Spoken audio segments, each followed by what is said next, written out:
Hello, hello, hello. Another episode of the Lone Star Capital podcast. A very fun one here. This isn't going out, well, no. Happy New Year to you, although that'll be a couple days after this is recorded. This will be coming out on the 30th.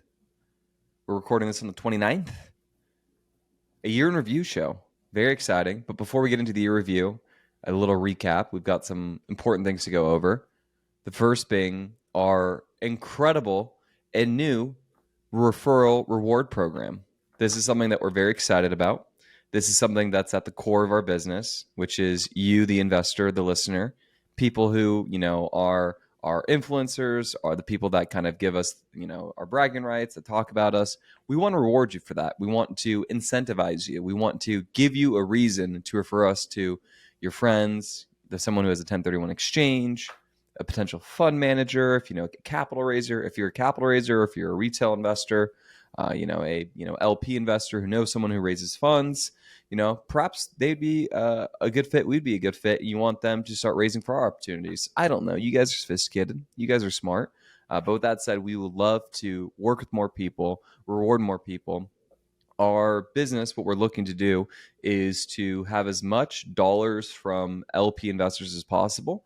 So that is going to be the point of emphasis in 2025.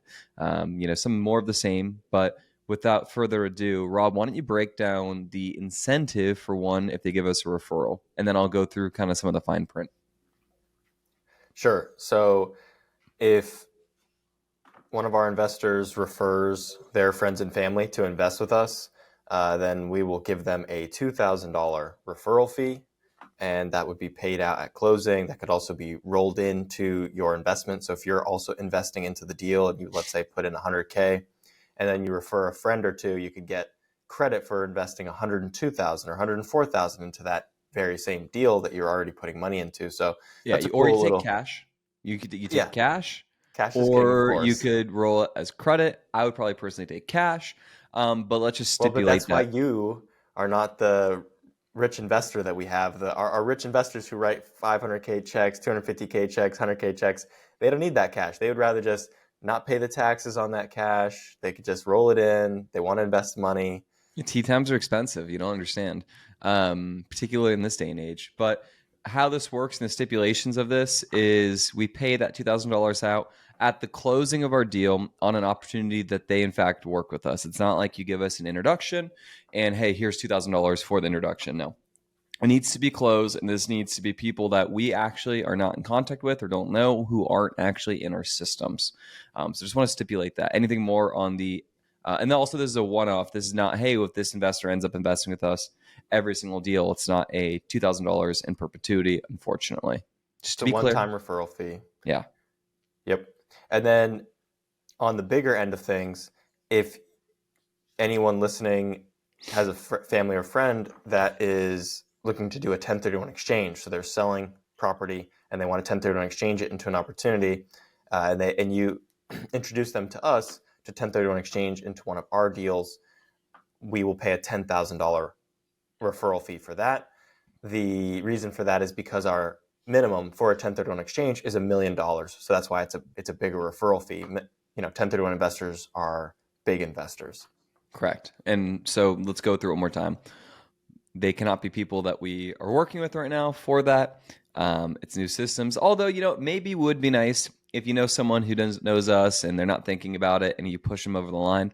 Perhaps we can make an exception. Perhaps we can entice one to help us out, do right by, doing well by us. So perhaps we can do that. But once more, that's the stipulation there. The minimum is how much? $1 million for a 1031 exchange. And the reward is how much? $10,000.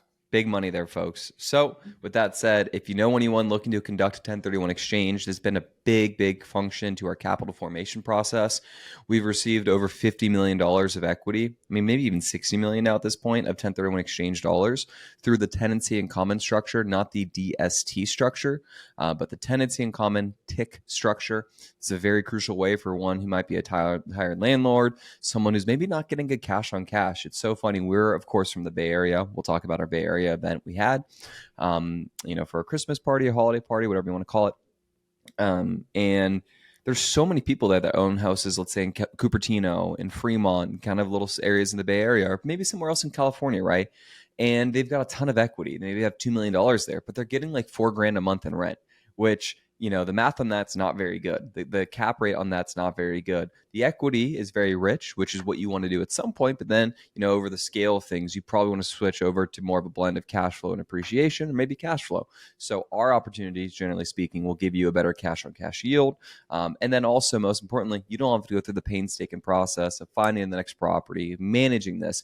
You get to sit back, relax, and enjoy the cash flow, and likely get into an opportunity that you wouldn't be able to get exposure in unless you came through the syndication process. So once more, LP investors, $2,000 for an investor there, and then similarly $10,000 for a 1031 exchange investor. And then this is the next level. If you're a fund manager, we know a lot of them are there. Capital raisers, capital allocators. There's so many words for this. But in the event that you refer us a fund manager who raises for a deal of ours, and then we close that deal, the reward for that is also, in fact, $5,000. So there's some people I think that, kind of enter systems, but we haven't been able to talk with. We will honor it if you give us a warm introduction, someone that we speak with via the relationship that you introduce us to. We would love to pay you out. We would love nothing more than to help you scale our business and to spiff you out and take care of you. This is a business of referrals. It's about relationships. We're looking to harvest all that good stuff and really take care of people. And, we want to make sure that those who are listening to the show, they get a little something out of it. And maybe you guys know someone. The other thing we look at is we've got at this point, how many investors would you say, Rob? Not like fund managers, but of our kind of in-house investors? 200 or so. Okay. So if we could be in a world in which we retain all those people, ideally, maybe not possible. Hopefully it is possible with the results we have. But if we could retain everyone and everyone gives us one referral, well, next thing you know, we've got double that up, right? And hopefully it just stays there and we roll it and roll it and roll it. And that's the ultimate goal. We want to buy better quality deals with the best investors, manage everything, have full control and autonomy, not having any sort of, equity partnership forces in a sale. There's been a lot of deals that have traded this year because of that. We don't want to put you in that situation. That's not how our deals flow. We have autonomy in those. But once more, our referral rewards program, this is going to be something we're going to be driving and talking about a lot on the show. So with that said, that is the referral reward program. We can go on and on about it, but I don't want to do that any further than we have. You know what? You're going to hear more about it, so don't be annoyed. That said, let's get into, before we get into the year in review, we just closed a incredible deal, and I'm very, very, very happy we closed and pulled this off how we did. The reason why is because these deals get complicated because people have many of their tax needs. But we, in fact, closed Courtland, Vaya, the week before Christmas, Friday at the buzzer. I believe it was maybe the 20th or so we closed the deal, or maybe 19th, but we're absolutely stoked on that. A 312 unit, $51 million acquisition from, of course, Courtland, the seller. We've acquired 3 deals from. This is another tax exemption opportunity working directly with the HHA. This is not a traveling HFC or PFC. We did it the correct way, some would say. So we're super proud of that. Rob, I'd love for you to add kind of some story there, and then we'll talk on the capital formation and things of that nature, debt and equity structure, you name it. Yeah, so we did, in fact, close Courtland, Vizcaya on the 20th. And then essentially after closing, we renamed the property to Vizcaya Apartments, keeping the Vizcaya name, but obviously removing Courtland because they are no longer the owner. So we're looking forward to the rebranding. The property doesn't necessarily need a rebranding. It has a good reputation. It's a beautiful property, good signage, but we're going to be rolling out the new signage program. So brand new signs everywhere, Vizcaya Apartments, going to give it that pop. And we're also going to be spending the first year converting the property into a affordable housing asset in partnership with the Houston Housing Authority, like you mentioned. So we're going to be going through the process of doing an audit on the tenant base, making sure that the residents that are currently at the property that comply with the income restrictions, that we allocate those units accordingly, and that we adjust the rents down accordingly to make sure that they're in compliance with the maximum allowable rents. So there's some paperwork, some logistical work, and we're looking forward to the takeover. We're going to firm up the on-site team, make sure we have the perfect staff there. We've actually juggled around some property managers in our portfolio to allocate one of our strong managers to Courland, Vizcaya for the takeover. It's a little bit closer to her house as well, so hopefully she's enjoying that shorter commute as well. So Yeah, super excited to be integrating Courtland Vizcaya into our portfolio.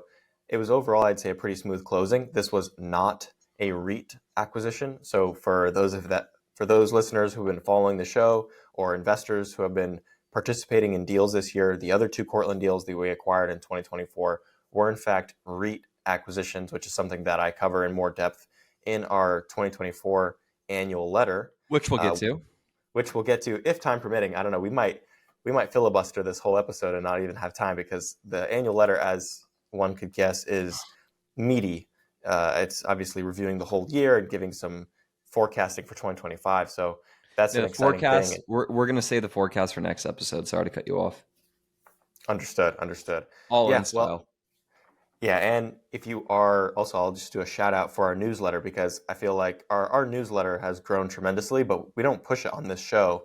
But if you aren't subscribed to our email newsletter, we send out monthly email newsletters. That annual letter will be released in the monthly newsletter that's coming out, I think, on January 6th. The first Monday of the year, the annual letter will be emailed out as part of the first newsletter of the year. So So if if you're a listener to the show, you get all the tea, all the information early. Yeah, exactly, which is pretty cool. But our listeners are the best listeners, so I don't mind spoiling them Of course. and hearing this valuable information first. But if you also want to receive the annual letter in your email and you aren't subscribed to our newsletter, go ahead to our website lscre.com, and if you just scroll down on the homepage, you'll find the newsletter sign up. Go ahead and drop your email in there, and then you will not miss our annual letter. So check that out. Without a doubt. So Courtland Vizcaya, though, back to that. So opportunity was great. Can we talk about the capital formation process in this one? Because it was a little different than the typical deal that we've done Yeah, this year. so what's funny is, and I cover this a lot in the annual letter, so I might be repeating myself later, but 2024 was an incredibly volatile year when it comes to treasuries. And whether you like it or not, treasuries really set the market for commercial real estate.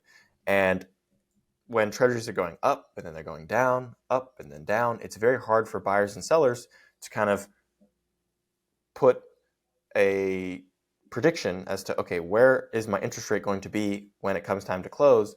And without that ability to predict and that lack of confidence, then buyers don't have the confidence to actually strike a contract with a seller and go ahead to go under contract and then finally close.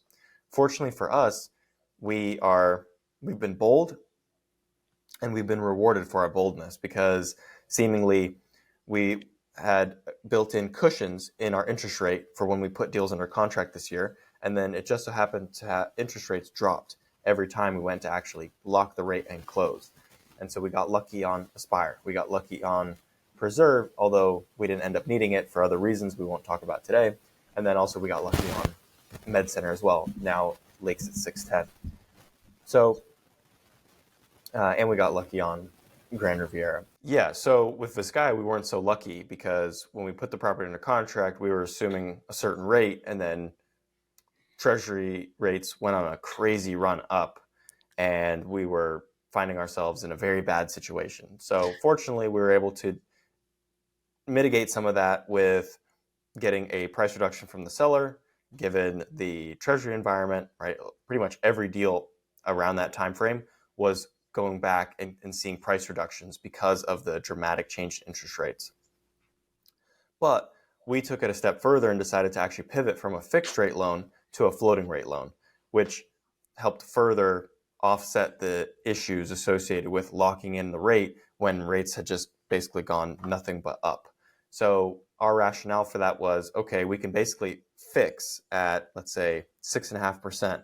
And then we're stuck with a 6.5% rate for the next 5 to 7 years, depending on the term of the loan. Or we could decide to float on a 10-year loan, because with a floater, you may as well take a 10-year term because the prepayment penalty is the same, whether it's a 5-year loan, 7 or 10-year loan. So you may as well take the longer term loan because why not have extra term? It's lower risk. And by taking longer term, you get more years of interest only. So we were able to actually go to a 10-year floating rate loan that starts essentially at 6.5% and then is likely to float down as the Fed lowers their interest rate. And of course, we get the benefit of the 5 years of interest only, versus the 2 or 3 that would be possible on a 5 to 7 year fixed rate loan. Perfect. Yeah. So, we initially wanted it fixed, and I think we can get to a mid 5 or so, plus or minus, right? Roughly. We will 5 or fix. so cash on cash. Well, yeah, sorry. I was just saying from a 5% interest rate or so. If we can get to like a mid 5% interest rate, I think generally speaking, we'd fix. But right now, we kind of felt that the 6% number or so, or in that range, was just not really worth it to lock in, as you mentioned, specifically with the prepayment. One, we have very strong conviction to feel that the rates will go down with the economic sort of issues we're seeing right now. I know the Treasury market's moving a certain way. The Fed announced they're going to do 2 rate cuts, but it's kind of interesting. We had this deal locked up in September, roughly around our summit event. And it's funny how long these deals do take to close and time and things of that nature, specifically when we're working with the housing authorities and whatnot. But we got it done. We got it done before the year ended, which is great for tax purposes for those who needed, some depreciation needs. So that was super exciting.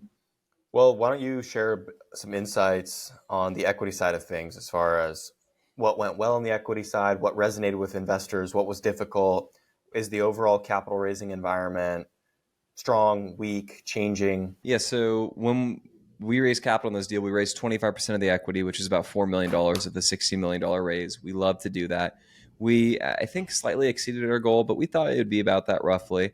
What the difficult part on my end to do is we don't know exactly where the capital source is ever going to come from. Particularly, we have a good indication that if we have a deal, that we go to enough conferences, we meet enough people, we have enough people that we're in constant communication with, we will find funding one way or another. We prefer to syndicate it, but we'll be creative if need be. These deals, we do not do any 1031 exchanges on, so it was all just new LP common equity positions for our end of the capital stack. So then what I have to do is find the other X amount of $1 million, which is about $12 million here. And I will say it was a very tough raise for a lot of partners of ours, unfortunately. I think a couple of things went on during this raise, which is an election, kind of important. Treasury's going up. Rates are kind of going weird right now, too, because although rates got cut, the Treasury market increased, which is probably very counterintuitive for a lot of people. We went from a fixed rate debt structure to a floating rate debt structure. Believe it or not, though, no one on our end backed out, but I think maybe some other investors, perhaps for our capital raisers who were on the fence, kind of got burned from recency bias there. So that scenario was kind of challenging for some people to feel comfortable to move forward in that opportunity. So we have that there. And then the other item that we worked through was just some people just falling short. So we did thread the needle, and I wanted to not over raise too much to allow us to raise a little extra capital to pick up the slack. So that's exactly how it went down. So fortunately, we have the investor relations ability to do that, and I was comfortable kind of being a little bit short as long as we had enough equity to close, because I know what happens every single year is people are looking to have end of the year investment goals. They figure out their tax needs, and they got to solve for some either kind of use it or lose it tax dollars. They could invest in a deal and not have to pay capital gains, or they could pay the capital gains. And typically speaking, people would rather have their money grow as opposed to give it to the IRS. So I always feel good at the end of the year raises that it always work out, and it did in fact work out accordingly. So I was never stressed during this raise, but it was definitely sad to see, or not sad to see, but definitely bummed to see some people who are typically really solid coming a little shorter than they anticipated. But I think it's just a sign of the times, and probably what's to come here shortly pertaining to the market. I think raising in 2025 will be a lot harder than it was in 2024, believe it or not. And the reason why I think that's the case is, one, the debt market's a little bit wonky, particularly where we're fixing. There's not going to be that many deals that are coming up right now, I think, or at least they'll be delayed. And then the other thing is a lot of deals are going to have to get refinanced or realized, meaning they need to either basically do a capital call, cash and refi, or they're going to have to maybe get foreclosed or sell the deal at a loss, which is going to make some investors a little bit gun shy to the space. But this is exactly when you want to be investing in the space. This is when fundamentals are actually better. When other people are losing money, unfortunately, it's probably the time you want to be investing, not when everyone's making money, unfortunately.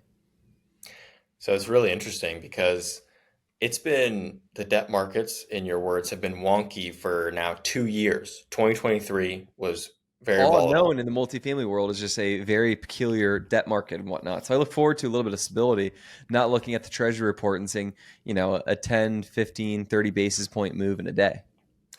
Yeah, those are used to be unheard of, and now they're happening frequently, which is crazy. So 2023 was that way. 2024 was that way, which contributes to some of the pain or some of the difficulty raising equity. But I remember, I think it was early 2023, and you were saying, yeah, I think that the bottom or the hardest time to raise is going to be December of 2023. And then at that time I said, no, I think it's going to be the summer of 2024. That's going to be the hardest time. And it just seemingly pushed out further. And it's because now it's December of 2024. And I'm not sure if we felt like summer was harder than now, and now Summer you're was saying not bad 2025. because think about Med Center got raised with no problem. We had to carve everyone down. I don't know if that was just the deal itself and people were excited, but that felt a little easier than what we just did before. But perhaps I'm incorrect. But I think the hardest time is going to come here coming up, I guess. So I will rescind my words previously, and I think it's only going to get more challenging here coming up, and then it'll get easy. Well, it's just funny how what I've learned from this period of time is things move a lot slower than you think, right? We've been calling for a recession for quite some time. We've been saying that things are going to get harder for quite some time. And the economy and everything is just slow moving. So that I think is an insight for me that I've taken away, and just to not expect, okay, just because you see kind of the trend building and you see the data is looking a certain way, it doesn't mean it's all just going to happen tomorrow. Yeah, without a doubt. The other thing to think about too, particularly for our space, is our business is moving big aircraft carriers. It's long term, right? These things don't move overnight like the price of Bitcoin or the S&P 500 or stock market, right? That can change instantaneously. That's like a speedboat moving. We are a big vessel that takes long times to turn. And if things don't get worked out seemingly overnight, of course, it takes many months. And then also the debt market changes or there's fluctuation there, and then there's some comps. Now those comps are not really relevant because the debt market changed. So this business, it's slow moving, and then also there's a big volatile debt market right now, which is kind of a double whammy on deal flow occurring or not occurring. So we're kind of just in the middle of that right now, which everyone's trying to make sense of it, but it's not easy. And I think a lot of people are expecting pain to come here shortly. And I only see more emails getting forwarded to me, or more people texting me saying XYZ sponsor is making a capital call, or they're getting foreclosed on. So the gossip seems to find my phone from some of my friends in the industry. It would seem other capital raisers and things of that nature, other sponsors, investors, and whatnot. So I don't think it's going to be easier. That said, I think 2025 is going to be a great year, but a brutal year.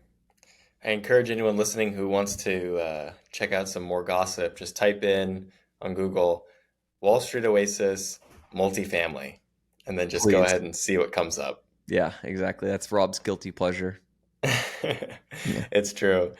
It's true. That's good stuff. Yeah. Well, So, yeah, overall, I think the raise was really successful on Vizcaya. Anytime we're the biggest capital partner, we're very proud of that, on our end. We want to thank you to all of our investors. And as a reminder, please, if you're our investor or a capital raiser, or anyone doing a 1031 exchange, send them our way, please. We'd be very grateful. And you'll get wonderful. rewarded. Yeah. Yes. Without further ado, we're getting long-winded here. I think we're about 25 minutes or so into this podcast. Let's get into the year in review. Okay. Well, I'm going to speed through this year in review because that's just what I want to do here. So You need a little screen share? yeah, I'm working on it. Okay, and like magic, we've got the raw Word document here for the annual letter. So we're going to breeze through it, like I said, since people listening kind of know everything already. But the introduction, we talk about the volatile Treasury market, which really kind of is the main characterization of 2024 and frankly of 2023. And this has been the issue that has precluded a lot of transactions from getting done. The other big thing precluding transactions from getting done is, of course, the discrepancy between buyers and sellers. Sellers are looking backwards at yesterday's prices, which are now essentially 2022 pricing, and that pricing is long gone.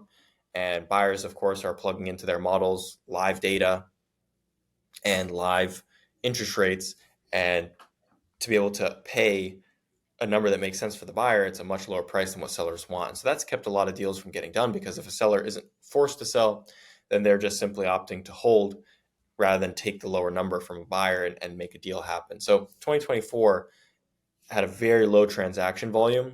And actually, just going back to our earlier conversation, I do believe that 2025 will actually have higher transaction volume than 2024. So by definition, there will have to be more equity raised for 2025 acquisitions than 2024, because there's just more market-wide activity. Whether that translates into more busyness for Lone Star obviously remains to be seen, because just because there's more transactions happening across the market doesn't necessarily mean that there's more deals that we want to buy. So we'll see about that. There's actually an inverse correlation between how much equity is being raised and how attractive the deals are, right? Because if the world is awash in equity and there's just deals getting bought and sold left and right, prices get bid up and there's a lot of competition, so the deals are less attractive. Whereas in 2024, there was very little competition. A lot of the buyers that we typically compete with are sidelined by either legacy issues in their portfolio or an inability to raise equity in today's environment. So, and obviously those two things feed to each other. So that's created amazing opportunities for us to buy some really great deals in 2024. I do think that we'll be able to do something similar in 2025, but perhaps not as exciting or lucrative, because I think there'll be more competition coming into the market. But that will be predicated on a stabilizing Treasury to an extent. And if we just keep on seeing this crazy volatility, maybe 2025 is another very slow year.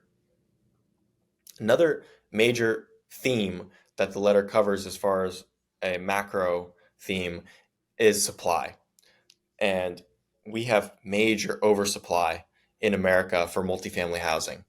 And we haven't seen these levels of oversupply, perhaps, definitely we saw it kind of in the 2000, leading up to the Great Recession, but also going all the way back to the 70s, when there was just a ton of multifamily being built, especially with a smaller population back then as well. So with oversupply comes challenges such as higher occupants, higher vacancy. You have lowering rents, you have concessions, because there's a lot of competition across newer apartments versus older apartments. And so you get concession competition and so on. So this has caused rents to effectively be flat for the last couple of years, which is fine. It's a lot better for rents to be flat rather than going down and really having issues operationally. But still, rising vacancy rates and reduction in rents across the country has made it very hard for people to perform to their pro forma, as well as also to increase the value of their asset. So we know that this is a temporary thing. We know that on the backside of this oversupply is actually, funny enough, undersupply. And so we talk about that in the letter. And we also talked about that on stage, actually, at the Sharon Heights event that we hosted a couple weeks ago. So that's actually the last podcast episode. So hopefully you guys enjoyed that podcast episode where we gave the little intro, and then it was my talk at the event. If you haven't checked that out, I highly encourage you to go back. That really should be one of the most watched podcasts. So we'll see how that goes. But that was really fun and cover a lot of similar themes here as well. Shout out to Jason on the drone. It was pretty good. Yes, the drone footage was very cool. Shout out to Jason. Give him his flowers. Absolutely.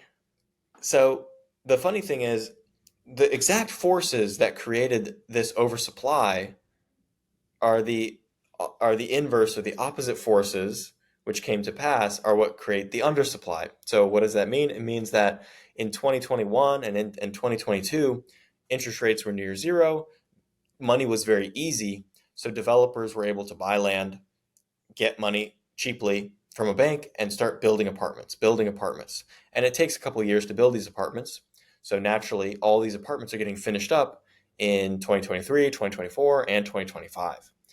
So, but then the opposite became true. Money became very difficult. It became expensive. Banks lent less money on a loan to value basis. So basically money was just tighter from how much you could get and how much it cost. So, but land prices didn't really move much. Construction costs didn't really move much. If anything, they continued to move up. So it just made it increasingly more difficult for developers to get any projects started. So in the back half of 22, this already started to play out, and certainly in 23 and 24, this continues to be the way of the market. Developers are having a very difficult time building new product. So what does that mean? Well, that means in 2026, 2027, 2028 even, there's going to be a dearth of new supply because of the difficulties of 2 or 3 years before that as far as developers getting projects off the ground. And that, of course, is the cyclicality of the supply cycle. You have bursts of supply, right? Nothing in life, or nothing at least in economics, is just perfectly flat. Like, although we all put in our pro formas that rents are going to grow 3% per year, compounding just 3, 3, 3. Unfortunately, in reality, it's more like 6, -2, 0, 4, right? And you kind of smooth out to perhaps a 3% on average, but you're not just going to linearly see something move like rents or supply just generally and gradually being added to the market. And so these violent swings, if you will, create opportunity, because for those that can see the future, for those that can hold steady and acquire high quality assets in 2024, are going to see those assets have amazing performance in as early as 2025, but more likely 26 and 27, when we see that lack of supply cause a lot of rent growth, and occupancy is going to tighten, concessions are going to burn off, and it's going to, that velocity of rent growth is going to cause cap rates to compress and values are going to go up a lot, which is why the opportunity to buy, I don't want to say discounted assets, but assets for a higher cap rate today and then see their value appreciate dramatically over the next few years. Because again, also, although we put in our models for appreciation to be accrued linearly, you gain 3% of property value per year, year after year after year. Of course, that doesn't happen either. You might have long periods of time, or some years of kind of flat value, and then value spikes and then value declines a lot, like how it did in 2022 and 23. So that's what's, from a macro perspective, it has the multifamily market, us included, very excited, because we do feel like there's going to be very strong rent growth in 2026. I just want to And stop you real quick here. So I just want to put this as simply as possible for those who want a key takeaway message here. And if you take nothing away from this episode and you take away one thing, I want you to take away this. If you're a listener, if you're a passive investor, capital raiser, listen to this message right here. This is specific for you. If there is no supply coming on or less, if you believe that we are at the debt market high, which means pricing is, higher or lower right now than it should be, and there's not supply coming online and the market should get better, you want to invest today, because the seed you plant today will grow very nicely for that 3 to 4 year exit from now. In 3 to 4 years from now, I'm not saying it's not going to be a good time to invest, but it will only feel the best today. Coincidentally, and of course, what we have is the worst time possible, it feels like, is to invest today, because people are actually experiencing pain. But you have to take advantage of this pain today for you to get the reward that you are seeking in 3 to 4 years from now. So it might feel bad. The headlines and media and things of that nature might not be in the favor of investing today, but this is exactly when you want to invest. You do not invest, or you shouldn't be investing, or should, maybe, I guess, be more cautious when everyone's making money. It's a little too late at that point, right? It's like the kind of saying, if the taxi driver is giving you a stock tip, it's well too late, right? You want to invest today. Today is the time. This year is the time. 2024 is an excellent year. 2023 is also solid. 2024, incredible year. 2025 will be a very special year as well. Be smart. This is the time to invest. I'm sorry, I had to cut you off. no, that's fine. And something that, to add on to your point, that makes it even more difficult to invest in, let's say, our focus, which is, of course, multifamily, is how well the stock market performed in 2024. That is a big challenge, because we are an investment product and we compete with other investment opportunities, of course. And the, let's just say, S&P 500 is a very big investment product, and it's very big competition for us. And frankly, the S&P 500 did really, really well in 2024. So a lot of investors could be thinking, well, why should I invest in this multifamily deal, which is illiquid, it has risk, and it's only projecting a 15% return, and the stock market did nearly 30% this year, right? I should just invest all my money in stocks. Well, like you said earlier in the show, our business is like a very slow moving, I forget what you said, like a big yacht or whatever, a Big big bear boat, aircraft carrier, aircraft carrier, right? floating Stock city. market is liquid, it trades very quickly, dynamically, and it leads the private markets. The public markets lead the private markets. And so the prices are already reflecting kind of all the story and everything that we're discussing right now. Whereas the real estate market is going to catch up. So this 30% year the stock market had, real estate's going to have that as well. It's just not 2024. It might be not even 2025. It probably will be kind of in the latter half of 25 into 26 when real estate feels that same 30% spike. It's just that real estate, the private markets typically lag the public markets by somewhere like a year, 1 to 2 years. So that is another kind of logical reason, but again, it's a logical reason that has to overcome the emotional. And emotions, we all know, are generally, especially when it comes to investing, stronger than logic. And the emotions are telling people, hey, I just got burned on a capital call on a private multifamily deal. Meanwhile, my stock portfolio is up 25%. This is what I want. I'm going to put more money in stocks. But of course, the stock market's already here. And by investing more today, you're investing after it has already done this run. Not to say that I'm predicting that stock market goes down anytime soon. I'm certainly not betting on that or predicting that. But from a logical perspective, you want to invest in what is cheap and sell what is dear, right? And real estate is comparatively cheaper today than public equities. Public equities are comparatively perhaps more expensive. So I'm not saying to sell your stocks and invest in real estate, but that's kind of the additional emotional force that's making it harder for people to invest, which is paradoxically creating the opportunity, because with less people investing, like I said, there's less competition, more opportunity to perform. So hopefully that gives everyone a good understanding of the macro environment.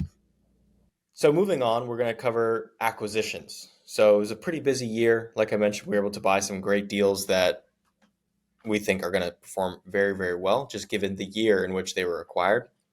But overall, we acquired just over 190 million in properties that's spanning across 5 deals, a little over 1,400 units. All these deals were in Texas, and this puts our lifetime acquisition volume at 725 million. So we're approaching that billion-dollar mark, which is obviously a nice round number, a very meaningful milestone. So definitely look forward to getting there sometime in 2026. So that's going to be super exciting. We kicked off the year with the acquisition of Aspire Apartments, which we renamed to Regency Grove. This marked our first acquisition in San Antonio. This was on the surface, kind of like a bread and butter value add deal, 1986 vintage, 335 units.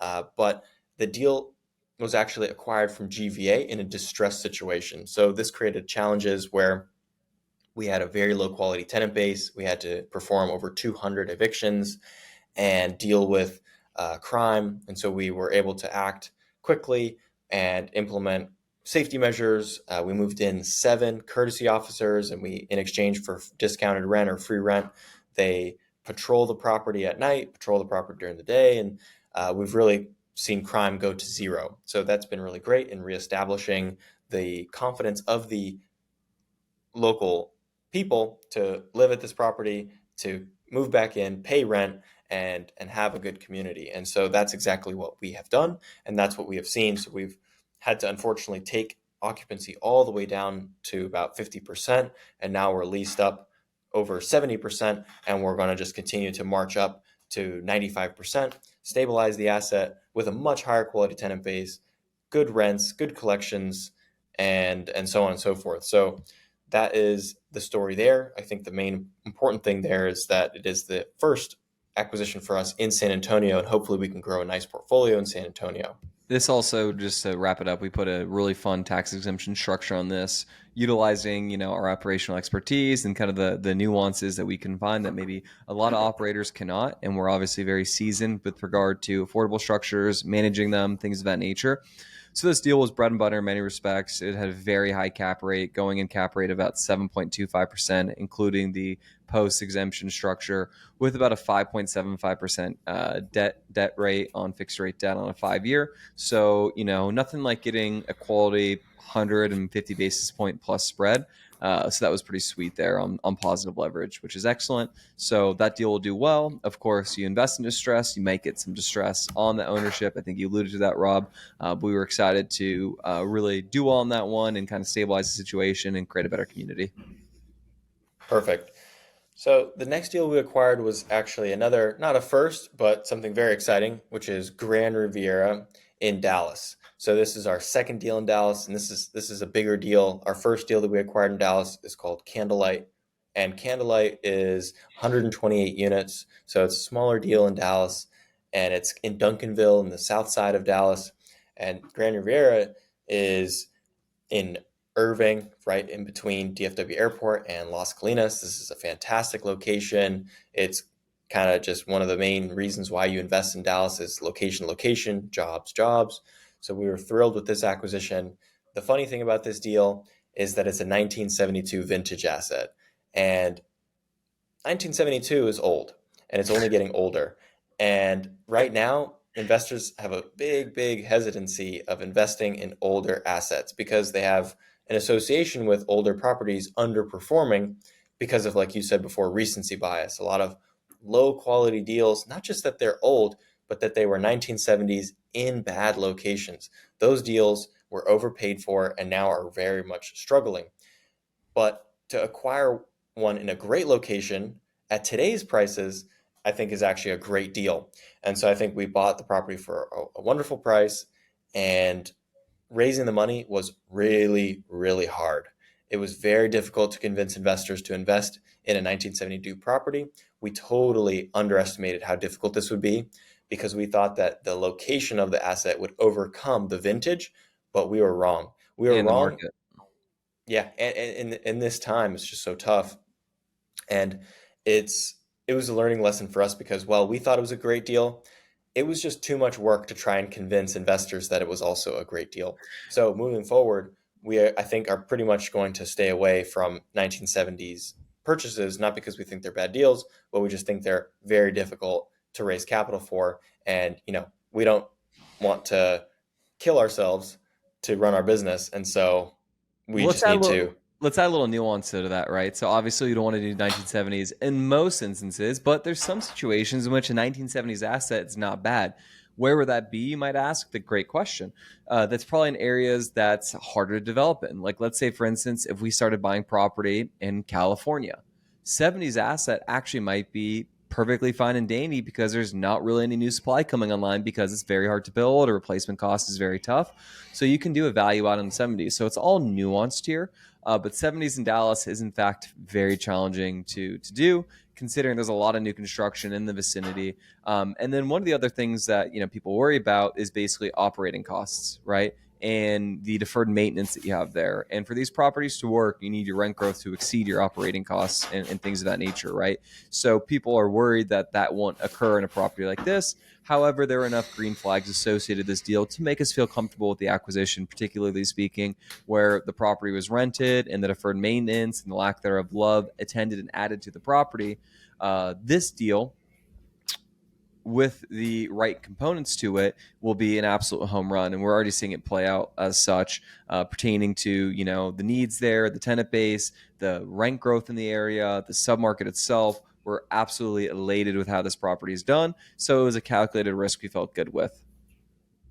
Yeah, you made a lot of good comments there and insights as to why a 70s property is perceived as negative. And on the flip side, it could be perceived as totally fine, perhaps in California. But I think Or New more York, right? so, 70s or would New be York, new in New York, yeah. but more so than like the location and supply story, like lack of supply in California, perhaps, it's really more so, I think, about the tenant base because typically people associate 1970s deals in Texas with low quality tenants. Low quality tenants are operationally very challenging. They're difficult to deal with from a leasing perspective, from a retention perspective. They churn and burn the property. Renewal rates are low. Collection rates are low because these people unfortunately are very income insecure, and if they lose their job they can no longer pay rent, and you're going to have to evict them. So you've got a lot of churn, you've got low renewal rates, you have high eviction rates, you have low collection rates. They also beat up the property, they treat the property poorly, so your maintenance costs are high. Those are the scary thoughts, I think the scariest thoughts associated with a 1970s deal. And then of course you layer on top of that that the property is like a million years old, and it's going to have issues with boilers and chillers and roofs and foundations and electrical wiring and plumbing. I mean, plumbing is such a nightmare that people don't talk enough about. So you've got like the physical issue, and then you've got the operational issue by way of low quality tenants. So if you can mitigate those things through, let's say, being located in a good area, like Grand Rivera is located in a strong area. So although it's a lower class asset, it's a class C asset given its age, the quality of the tenants is actually pretty good. And then just to kind of vouch for Grand Riviera physically, it has a pitched roof. It has pretty good infrastructure. We are finding some plumbing issues, no surprise there. Budgeted But for it, of if course. you budget it for it, you're going to be safe, right? So it's when you buy something and something happens that you don't expect, that's where you get burned. It's kind of like in boxing. It's like the punch that you didn't see coming is the one that gets you, right? If you see the punch coming and you kind of prepare for it, you're going to be okay. And so we bought the 1970s asset and we were bracing ourselves for impact, and we were okay. So I think those Or are some like of in the golf, if like there's like a pond to the left and like you didn't see it, it's like, well, no, it's there. You just you don't hit a draw there. You maybe want to cut it in, right? Or probably you want to hit leave a it. cut. Yeah, you miss to the right, not to the left, right? But I think what you mentioned there is so good, which is job based, right? Typically speaking, if you've got a 70s vintage asset, you're going to be worrying about, hey, this is Class C, where are the jobs coming from? Well, guess what? 75% of the tenant base is employed by DFW, which is the fourth busiest airport in the world, not the country, in the world. This property is nestled between that and Las Colinas. So the tenant base and job base here is brilliant. It's not going anywhere anytime soon. It's recession resistant because last I checked, doesn't matter where the economy is going, people need to fly, and they're going to fly to Fro Dallas. So it's a story within the story. As our friend Hunter Thompson would say, the unseen benefits here are so strong. So, this is why you don't live in the world of exaggeration. Never, it's I'll never do this. It's like, well, no, there's nuance to it, because what if you're buying something at such a good deal, it doesn't matter what the price is, you have to do it depending on if it's 60s, 70s, whatever it may be, right? So you don't want to be hyperbolic with your claims. You want to be live in a world of nuance and a world of gray, and this is the piece of gray that we could deliver to our investors, which is very exciting. Absolutely. So moving on, we've certainly covered all these on various podcasts before, and we talked about Vizcaya on this podcast. But just to give a summary, we acquired 3 deals in Houston this year from Courtland. Courtland is actually the number 8th largest multifamily owner in the country, so they're a major player, big company, great company, and we were able to work with them on Preserve at Copperleaf, and we kind of proved ourselves on that deal with them. And we really proved ourselves in that deal because that was a REIT acquisition, very complex transaction. Kent, our resident genius, was able to navigate this REIT acquisition and handle the complexities of that structure and put it all together for us and our investors.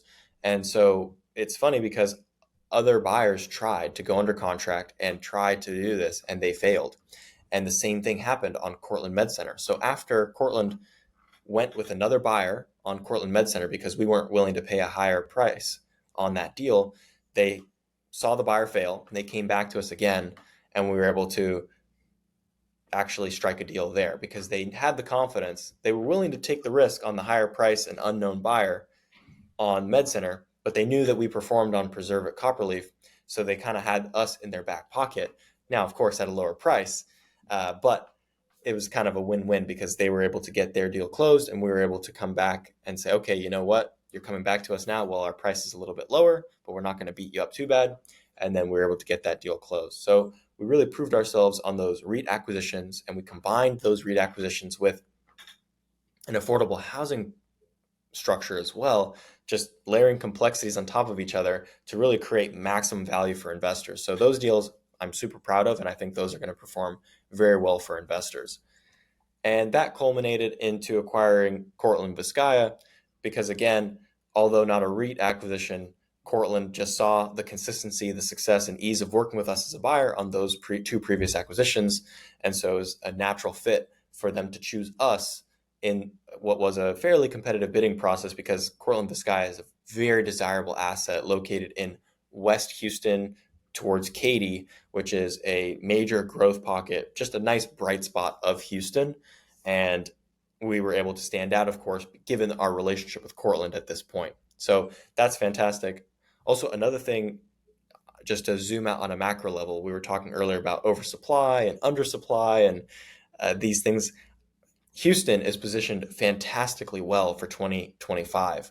And I think Houston just never gets enough credit. It kind of gets beat up on because it's looked at as a boom bust town, or it's looked at as oil dependent, or there's no zoning, so there can be oversupply. But the funny thing is, actually, it's the opposite. In 2025, Houston is projected to see only 7,000 new units delivered, and that's a very historically low number, given that Houston has 650,000 units. So it's a very low supply number, and the population growth is going to be very strong. So I think Houston, of most of the major markets in the country, is actually going to be one of the first to see that spike upwards in rent growth while everyone's still kind of working through their supply issues. I certainly hope so. Yes, we most certainly hope so. But we don't invest on that notion, right? We're sticking to our normal assumptions and keeping things conservative. We're not paying a price assuming that things are going to go to the moon, but if they go to the moon, that's going to be great for us. Well said. Okay, well, that pretty much covers it for the acquisitions. Now we can just move on to the operational side of the annual letter. And again, if you do want to receive the full annual letter in your inbox when this goes live, I highly encourage you to head to our website, lscre.com. And if you just scroll down on the homepage, you'll find the newsletter sign up there. So for operations, the big change that happened this year was that I took on the role of CEO and assumed responsibility of all day-to-day operations. So previous to that, I was already focusing on acquisitions, investor relations, marketing, and the debt side of things, but I was not focused on operations. And operations is obviously a big piece of the puzzle. So adding that onto my plate was a huge undertaking. And in order to do this, I temporarily relocated to Houston in May and spent the rest of the year pretty much down in Houston, working with our operations team, working on the ground at each property, visiting the properties, understanding the properties themselves, understanding the on-site teams, and kind of rebuilding our infrastructure in preparation kind of for our future scale. We're now at 5,000 units. Our goal is to scale to 10,000 units, to 20,000 units, and we have to have the right infrastructure from a technology standpoint, from a culture standpoint, from a rules standpoint, policies and procedures, a lot of the boring stuff that frankly I don't excel in, but something that we have to do as a company. You probably will excel in, you just don't want to do it because it's not fun. Yeah, Like it's most certainly not fun. It's not something you cannot excel in. It's just something that you probably find to be as exciting as watching paint dry or grass grow. Well, while that is true, I think another thing is true is that while you and I don't find it exciting, there are people out there that do find it exciting. And so actually, the key to being a leader, the key, in my opinion, to being a CEO is focusing on people. And so I focused on bringing in the right people across the board. So most importantly, I brought in Ina, my mom, to come in as COO and focus on operations. She has years of operational experience and she knows multifamily management inside and out. And so bringing her onto the team is like an amazing meeting of the minds and worlds colliding, where she's been managing our family personal multifamily portfolio. I've been managing Lone Star, and now we're just kind of combining those worlds. And so we have like the small time landlord tenacity penny and penny pinching, penny and I pinching. mean that in the most positive way. Like, I know that has a negative connotation, but in the multifamily world, if you're not penny pushing, like, I'd be terrible at that because I'm not a penny pincher. Okay, I'm a little generous. Okay, we need someone who's a little more tight with the buck. Perhaps one would say a little stingier and thriftier than someone like myself, because people see how I spend on the corporate card. Exactly. So Ina is watching everything like a hawk. And that's exactly what you want and who you want in that operating role. And also, just kind of to name another person, shout out another person, and talk about people who do enjoy rules, policies, procedures, employee handbooks, is Hannah Wyatt, who did a fantastic job this year getting promoted to the director of HR role. And so she loves this stuff. So it's amazing to find the right people for the right job. And that's what I've spent the last 6 months doing, is just focusing on team design, team building, hiring. How do we hire? How do we improve the hiring process? So it's kind of the meta as well, not just hiring good people, but also hiring good people to hire good people, and to build out a process to help us hire good people. So it's been a lot of focus on the on-site teams, the corporate team, and really building out the right scale and introducing new, I would say, new ways to do things so that we can be more effective. For example, in the letter here, we talk about our new on-site team bonus program. This is something that Ian and I designed together,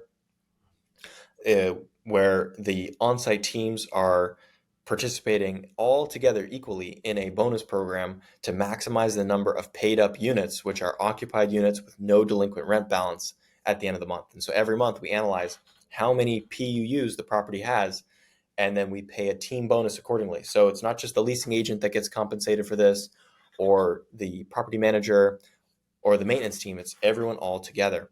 And we want that because we want the team to act like a team, and we don't want individual bonuses. And we want the team to understand that it takes literally everyone at the property to be successful. The leasing agent, sure, they can go run around and lease a bunch of apartments, but if the maintenance team isn't servicing maintenance requests and providing good customer service to those tenants may choose to not pay rent. Those tenants will likely choose to move out when their lease is up, or they might even choose to skip town and skip out on their lease.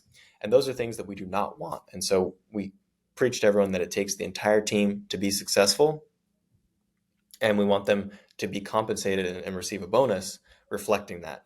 And the reason why it's occupied units with no delinquent rent balance is because a lot of times people kind of focus on the wrong thing. They look at occupancy and they stop there. Well, the problem is you could have high occupancy, but you could have a lot of people living at the property who aren't paying their rent. Maybe they're paid some of it, not all of it, or they're behind on a few months and they need to be evicted. And so really focusing on quality occupancy of people who are good tenants and they are paying their rent. And in my opinion, the most important thing is that they are likely to renew their lease. A lease renewal is like gold. And so we're trying to build our whole company culture around renewals, and treating them like gold. And the problem is a lot of our competition, they view renewals as less than new leases, right? They pay their leasing agents $100 bonus for a new lease, but they only pay a $50 bonus or a $25 bonus for a renewal. And we think that should really be flipped. So the PUU program really compensates any occupied unit with no delinquent balance, and it's not focusing on always going for new leases or anything like that. It's just really aligning interests between what the property needs and what benefits investors as well.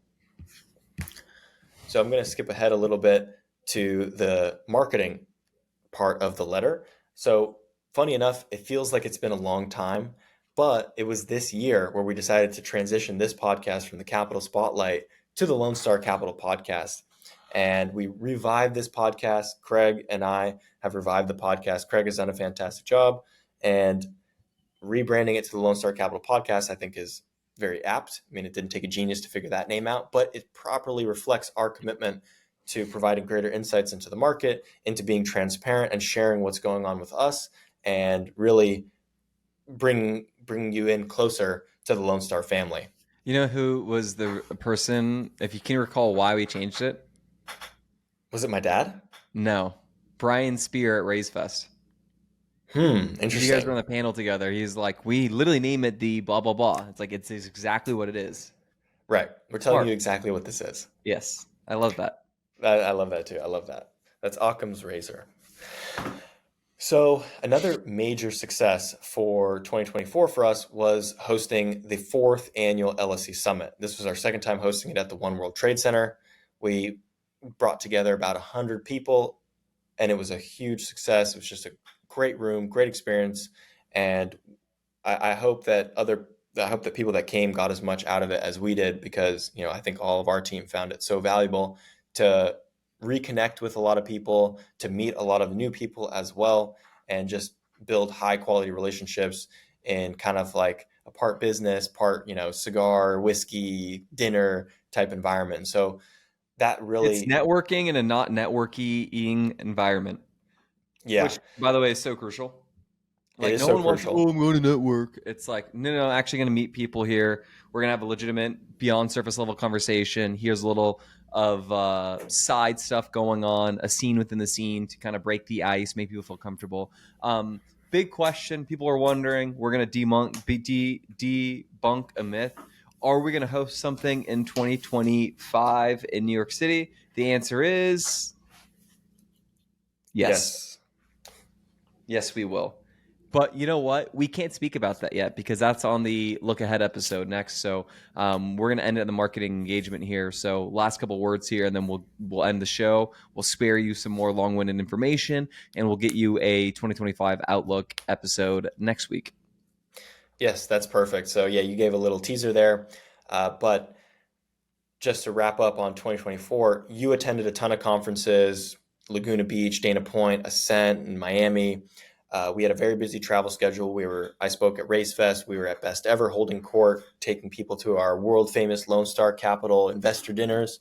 So if you are an investor, capital partner, what have you, reach out to us. Let us know where you live, where you are, and let's figure out whether Craig can take you out to golf at your favorite course, or if we can take you out to a nice meal. We want to connect. We want to be in person. We know that we live in the 21st century. We live in this data age with social media, with podcasts, with Zoom, but we also recognize that actually, to stand out in today's environment, you got to bring it back to the basics, and you've got to be in person. So we're going to focus a lot on the in-person stuff in 2025, but 2024 we did so as well, but kind of more so conference focus, and we're going to focus 2025 on something a little bit different, but I'm kind of getting ahead of myself. So yeah, so that's really the travel schedule of 24. We're going to be on the road a lot again in 25, but with a different twist. And of course, the final note on the marketing side is the books. The two books that I've published, they continue to sell well, which is great to see. It continues to bring in a lot of people to our network. We've sold over 30,000 copies lifetime cumulatively, and that just attracts great people to us after they read the book. So very proud of that, very happy with that. And yeah, we're looking forward to the next episode where we can share about what 2025 is going to bring. Everyone, please send us your referrals. We appreciate you listening. We're going to do a great look forward moment for 2025. We're going to talk about some big goals, big wins, things of that nature. I guess we'll end with this. What is something that you are most excited about when you look back at 2024? It could be a goal, it could be something you did personally, business wise. What was the biggest win to you?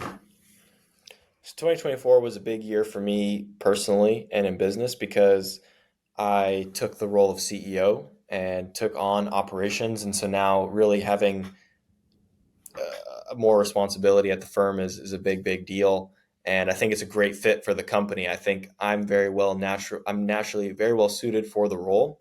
And then it allows Kent to focus on what he's very naturally good at, which are all the special projects on the tax side, on the legal side, and using his tax and legal mind to create unique value for the firm as well.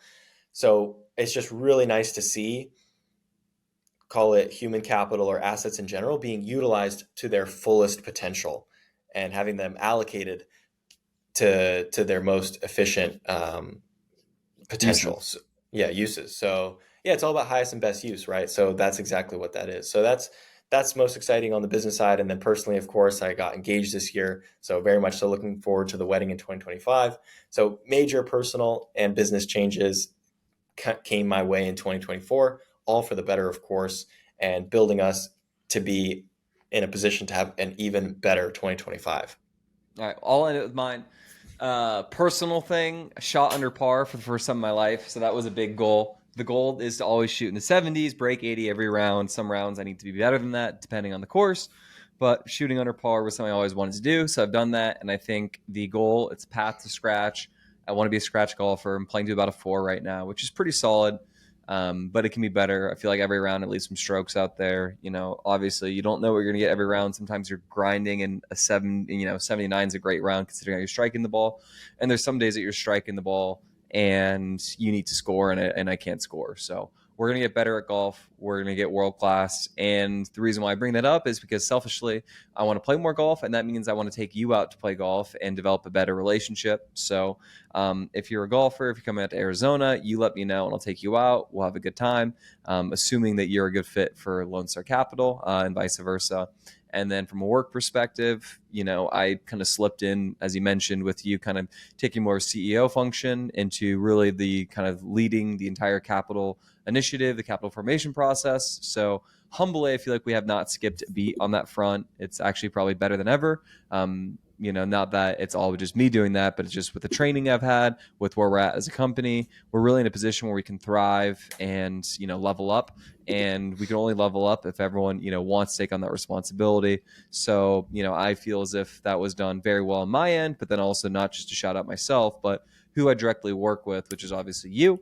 But outside of myself here, it is Dasha, who absolutely crushes it and is such a key player to what I do. And then obviously Brad Oliver. So basically, I really only interact with you three, plus, of course, Geraldine and Kent from time to time, maybe every other week. I have something for him, but I really don't speak to him that much. But everyone I work with on my kind of cohort, the equity side of things, capital market side of things, has been excellent. So I really feel that our function with you leading that and putting more of your focus last couple of years into that has been spectacular. And I'm confident and positive that if you apply the same, time on your end to what you've been doing recently, and call it 6 months time, will be that much more firing on the asset management, property management side of things, particularly with, fundamentals getting better as well, with the market getting a little better, concessions going away, hopefully the economy turning around a bit, and overall enthusiasm and labor market getting better. Everything will be humming better than ever before. So that's my overview in 2024, the highlights there.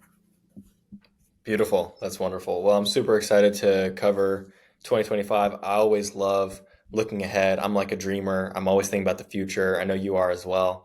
And I love goal setting. So I'm looking forward to talking about the future, goals, and all that good stuff. And we've got dry January coming up. So I'm going to Bandon Dunes. This will be out. I'll be in flight probably to Bandon. That's tomorrow or today. This is coming out. Hopefully I'm going to go low to start the year. I'm going to start the year at the right note, at the right golf courses, playing world-class golf. Might be a little bit wet and windy on me, but it's all good. We'll have to persevere and learn to play in all sort of conditions. It'll be like me going back to my heritage of Scotland to play in some link, gross, nasty weather style. But, I think I'm built from it from a DNA perspective. But going to do dry January if any of the listeners and people want to do that. And if you are looking to work with Lone Star Capital, please email me. You know the email, but once more, it's Craig, CRAIG, @lscre.com. If you were looking to partner with us to raise capital for a deal, got a 1031 exchange, you've got an LP investment you're looking to make, or if you're looking to make a referral, we want to pay you. So help us, help you, help us. With that said, thank you so much for listening to the show. We will see you next week on the 2025 Horizon forecast episode. Very special one coming up next. It'll be maybe longer than this one, maybe shorter than this one. We can't tell you because we don't know yet.